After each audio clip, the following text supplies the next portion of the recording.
नमस्कार। Welcome to Shri Ramakrishna school. आज हम लोग बात करेंगे संज्ञा के बारे में। संज्ञा बच्चों को क्लास 1 से स्टार्ट की जाती स्कूल में और क्लास 8 तक में पढ़ाया जाता है। लेकिन अभी जो हम बात करेंगे वो बात करेंगे क्लास 1 से लेकर के क्लास 5 तक के बारे में। ठीक है, बाकी क्योंकि क्लास 6 से थोड़ा सा ब्रॉड पढ़ना पड़ता है और क्लास 1 to 5 में जो है वो थोड़ा सा नॉर्मल पढ़ना पड़ता है। तो बात करेंगे हम लोग आज संज्ञा के बारे में। तो सबसे पहले बात करेंगे कि संज्ञा होता क्या, संज्ञा हम लोग कहते किसको है, संज्ञा हम लोग कहते किसको है। तो हम कह सकते हैं कि हम लोग इंग्लिश में पढ़ते हैं noun is the naming word, same as Hindi में भी वही चीज पढ़ना है कि संज्ञा जो है वो एक नाम होता है।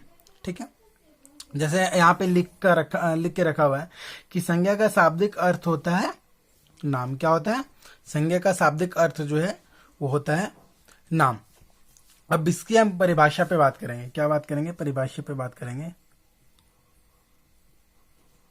परिभाषा पे बात करेंगे कि किसी व्यक्ति, वस्तु, स्थान के गुण, प्राणी और भाव आदि के नाम को हम लोग क्या बोलते हैं? संज्ञा बोलते हैं। कहने का मतलब है कि किसी भी व्यक्ति, वस्तु, स्थान, गुण, प्राणी और भाव, इन सारी चीजों का जो नाम होगा, इन नामों को हम लोग क्या बोलेंगे? संज्ञा बोलेंगे।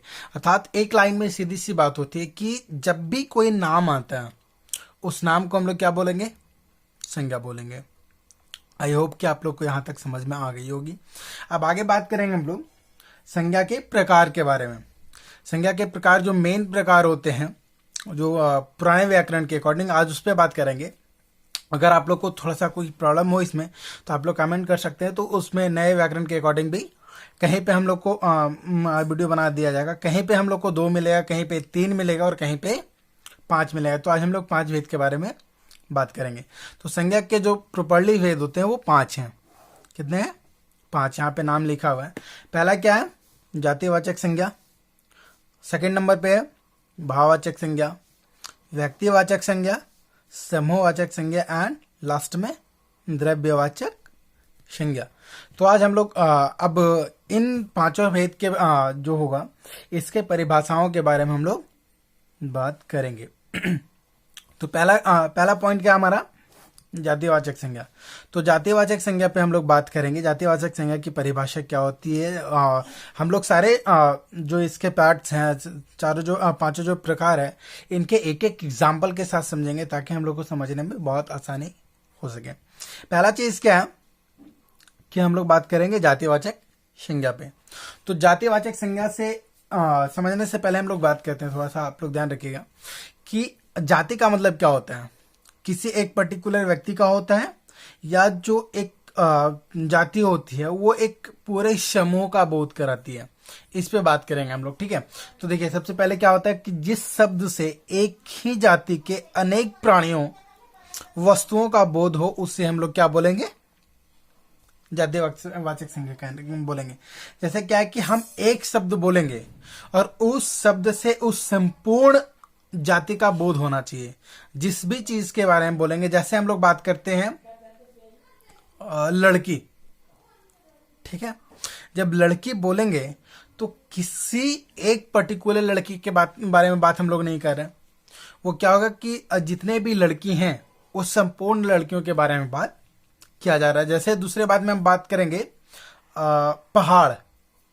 ठीक है, तो जो भी चीजें हैं, पहाड़ जो भी है, किसी एक पर्टिकुलर पहाड़ के बारे में बात नहीं कर रहा, वो संपूर्ण पहाड़ के बारे में बात करें। पृथ्वी पे जितने पहाड़ हैं उन सारे पहाड़ों के बारे में बात उसमें होगी। हम लोग एक किसी के बारे में बात नहीं करेंगे। या तो फिर हम इसका दूसरा एग्जाम्पल ले सकते हैं। ये दूसरा डिफिनेशन इसका जातिवाचक संज्ञा का देख सकते हैं। उसमें क्या कि जिस शब्द से संपूर्ण जाति का बोध हो उससे हम लोग क्या बोलेंगे? जातिवाचक संज्ञा बोलेंगे। संपूर्ण कहने का मतलब पूरा, उसमें कुछ भी छूटा हुआ नहीं होना चाहिए। जैसे जैसे मेरे पास यहाँ लिखा हुआ है, जैसे एग्जाम्पल में लिखा हुआ है कार, तालाब, पहाड़, लड़की, घोड़ा, ये सारे 4-5 एग्जाम्पल जो लिखे हुए हैं। जैसे हम लोग बात करेंगे कार, तो किसी कार में बहुत सारे कार होते हैं, तो उसमें किसी एक पर्टिकुलर कार के बारे में हम बात नहीं कर रहे हैं। जैसे कार बोले तो जितने के भी कंपनीज की कार हैं, जो भी कारें हैं, उन सारे कारों के बारे में बात किस में आएगा, तो आएगा जातिवाचक संज्ञा में। जैसे तालाब, तो जो भी तालाब के बारे में बात होगा, वो हम लोग अभी यहाँ किसी तालाब का नाम तो नहीं दे रहे हैं, जब नाम देंगे तो वो अलग संज्ञा में आ जाएगा।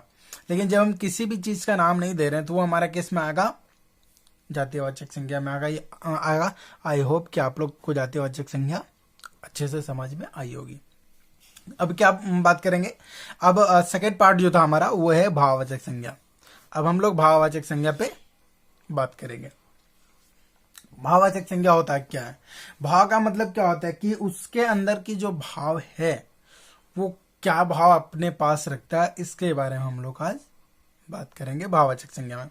क्या है कि जिस संज्ञा शब्द से किसी व्यक्ति के गुण, दोष, दशा, स्वभाव और भाव आदि का बोध होता है, उसे हम लोग क्या बोलते हैं, भाववाचक संज्ञा बोलते हैं। एग्जाम्पल के थ्रू समझते हैं तो ज्यादा समझ में आएगी। जैसे हम लोग जानते हैं चीनी क्या होती है, कभी चीनी तीखा हुई है क्या, नहीं ना।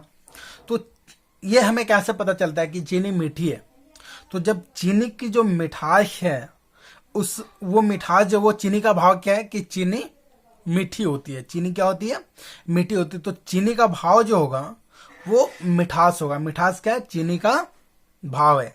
जैसे अब हम लोग देखते हैं कि जो फसल होती है हमारी, जैसे खेत में जो फसल लगे हुए होते हैं, मिर्च हो गया, टमाटर हो गया, जो भी सारी चीजें लगती हैं, वो क्या होती हैं, तो वो हरी होती है। हरी होती है ना, तो हरियाली, जो पौधों की हरियाली होती है, वो पौधों का एक भाव है, उसका गुण है। तो उसका गुण क्या है कि वो हरा होगा, ठीक है। उसके बाद सुख, ये दशा में बात करेंगे कि किसी व्यक्ति की दशा क्या चल रही है। तो वो बहुत सारे व्यक्ति जो होते हैं वो क्या होते हैं ना कि बहुत सारे अच्छे होते हैं, जिसमें कि जो सुख में जीवन व्यतीत करते हैं, और कुछ लोगों का दुख में जीवन व्यतीत होता है। जिनके पास कष्ट होता है, उनका भाव जो होगा, उनका जो दशा होगा, वो दुख की दशा होगी। और जो मतलब थोड़े आराम से जिंदगी चला रहे होते हैं, जो थोड़े आराम से चल रहे होते हैं, उनका दशा क्या होगा, तो उनका सुख की दशा होगी। जैसे अभी गर्मियों के दिन है, तो अभी आजकल का जो मौसम है, इसका गुण क्या है या इसका स्वभाव क्या है कि ये थोड़ी सी गर्म होती है। तो ये हमारा हो गया भाववाचक संज्ञा, ठीक है। इसके बाद हम थर्ड नंबर पे बात करेंगे व्यक्तिवाचक संज्ञा के बारे में।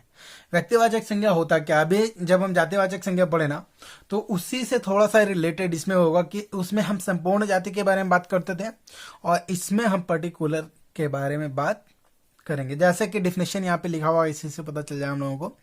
जिस शब्द से किसी एक विशेष व्यक्ति, वस्तु या स्थान आदि का बोध होता है, उसे क्या बोलेंगे हम लोग, व्यक्तिवाचक। इसमें एक शब्द है विशेष, ये बहुत इंपॉर्टेंट रखता है। विशेष का मतलब क्या होता है कि एक पर्टिकुलर किसी एक के बारे में ही बात करेंगे, वहां पे बहुत लोगों के बारे में बात नहीं होगी, यहाँ पे एक के बारे में बात होगा। जातिवाचक संज्ञा में क्या होता था कि संपूर्ण जाति के बारे में बात करते थे। जैसे हमने घोड़ा बोला, तो वो संपूर्ण घोड़ा के बारे में बात करेंगे। लेकिन व्यक्तिवाचक संज्ञा में क्या हो जाएगा, आप लोगों ने महाराणा प्रताप के घोड़े का नाम सुना होगा कभी, कि उनके घोड़े का नाम था चेतक, ठीक है। उनके घोड़े का नाम था चेतक। तो चेतक के बारे में बात करेंगे तो ये एक पर्टिकुलर घोड़े के बारे में बात होगी। लेकिन हम घोड़ा जब बोलेंगे तो संपूर्ण घोड़ा के बारे में बात होगा, तो वो जातिवाचक संज्ञा में आ जाएगा। लेकिन उसी घोड़े का नाम अगर हम पर्टिकुलर देकर के बात करते हैं कि इस घोड़े के बारे में बात करें, तो ये हमारा आएगा व्यक्तिवाचक संज्ञा में। उसके बाद जैसे दुनिया में बहुत सारे देश हैं, तो हम देश बोलेंगे, तो वो क्या हो जाएगा कि संपूर्ण देशों के बारे में बात करेंगे। उसके बाद क्या है कि उसमें से हमारा देश का नाम क्या है, तो हमारे देश का नाम भारत है। तो अगर हम भारत का नाम लेकर के बात करते हैं, तो ये हो जाएगा केवल हम भारत के बारे में बात करें, भारत के संदर्भ में बात कर रहे हैं, तो ये हमारा होगा व्यक्तिवाचक संज्ञा, उसके बाद राम। राम किसी व्यक्ति का नाम होता है, हमारे भगवान का भी नाम राम है। तो ये क्या है कि यहाँ पे ये आ गया व्यक्तिवाचक संज्ञा में। उसके बाद हमारे पास कुछ धार्मिक ग्रंथ होते हैं। तो जैसे हमारे पास रामायण हो गया, तो ये एक धार्मिक ग्रंथ है हमारे लिए। गीता ये हमारे लिए धार्मिक ग्रंथ है। रामचरित्र मानस ये हमारे लिए एक ग्रंथ है।